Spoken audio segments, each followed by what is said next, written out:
Let's do power rankings of our favorite bets because I think we're on the same side in a lot of these. Okay. So I'm going to go Browns -2.5. That's number one in the power rankings of bets for super wild card weekend. Next, I'm going to go Rams +3 at the Lions. That's number 2 in the power rankings. Number 3, this is where it gets dicey. I'm going to go Chiefs laying 3.5 at home against the Dolphins. The Dolphins have been god-awful against playoff teams. They have one win against a playoff team with a point differential of -91. So I think the Chiefs can get it done at home, especially since we are expecting some really bad weather. I think the high is like 9 degrees.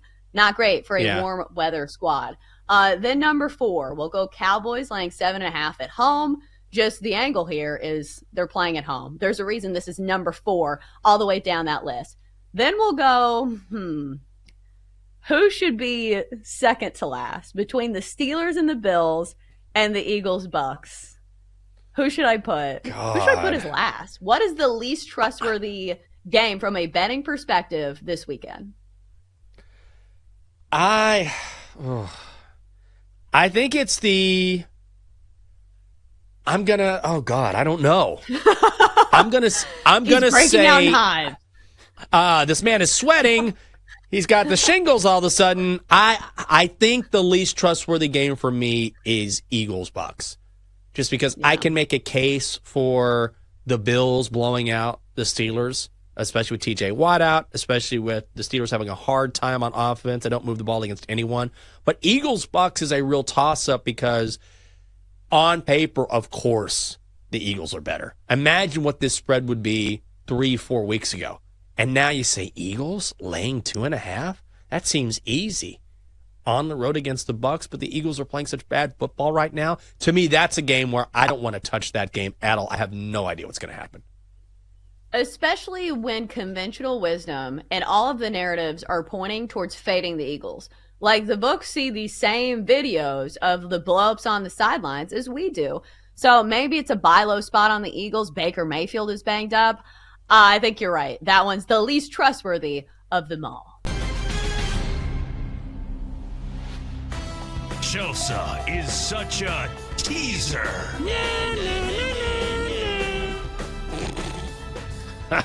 All right, so let's do it. If you are unfamiliar with what a teaser means, it means you get 6 points in your favor to use on a spread, a total, whichever you like. You have to combine it with a couple other legs, though, to get plus money. It is plus 160 for a 3-leg teaser.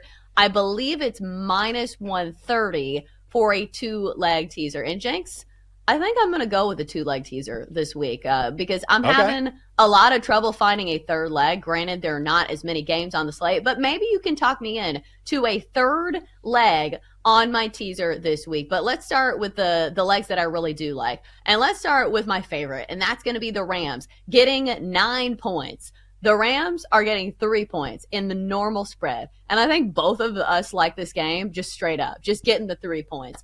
But you look at Matt Stafford in this passing offense, they have really turned it on down the stretch. You've got a veteran quarterback returning to Detroit, where, of course, Matt Stafford is going to feel right at home. He played many seasons for the Lions. And plus, you look at this Lions secondary, it has been a very good matchup for opposing quarterbacks and opposing wide receivers. So I feel like the Rams can keep it within 9. Next up, we're going to go to the Cowboys. This line is 7.5, laying 7.5 against the Packers at home. I'm going to tease it down to Cowboys laying 1.5 at home. What's been the narrative for the Cowboys this season? They've been fantastic at home. Every single metric, the Cowboys have looked much better. The Packers are a team that it feels to me they're still a year away. Like, I appreciate and acknowledge what Jordan Love has done for this team this year. I think he's on a great trajectory. But going against the Cowboys at home feels like a different level that maybe the Packers aren't quite ready for. And plus, this is usually what falls into the category of long teasers,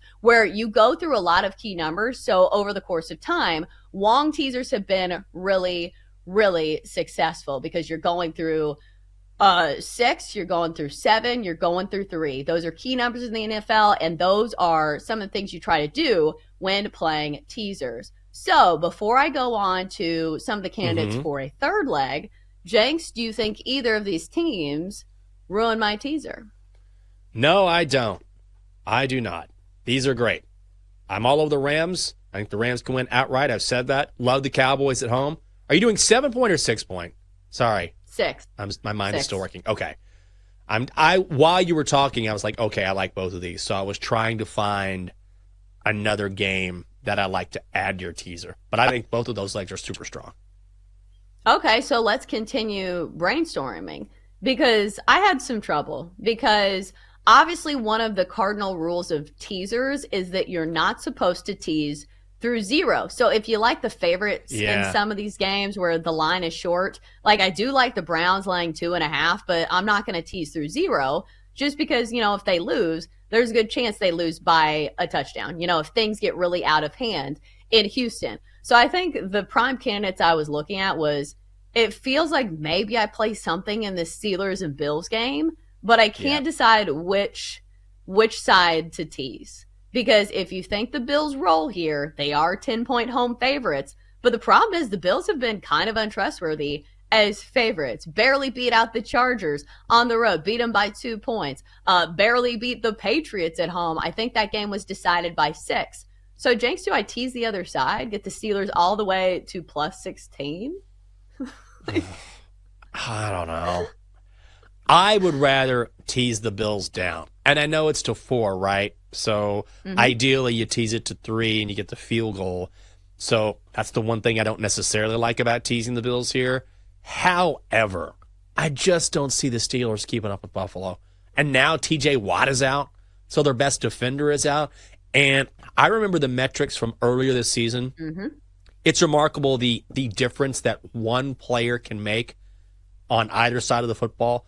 But few players on the defensive side of the football make more of a difference in all of the NFL, more than TJ Watt. When he is out of the lineup, the Steelers' defense is a completely different defense. They give up a ton more yards, a ton more points. Now they're going to be on the road in blustery Buffalo. They don't move the ball anyway on offense.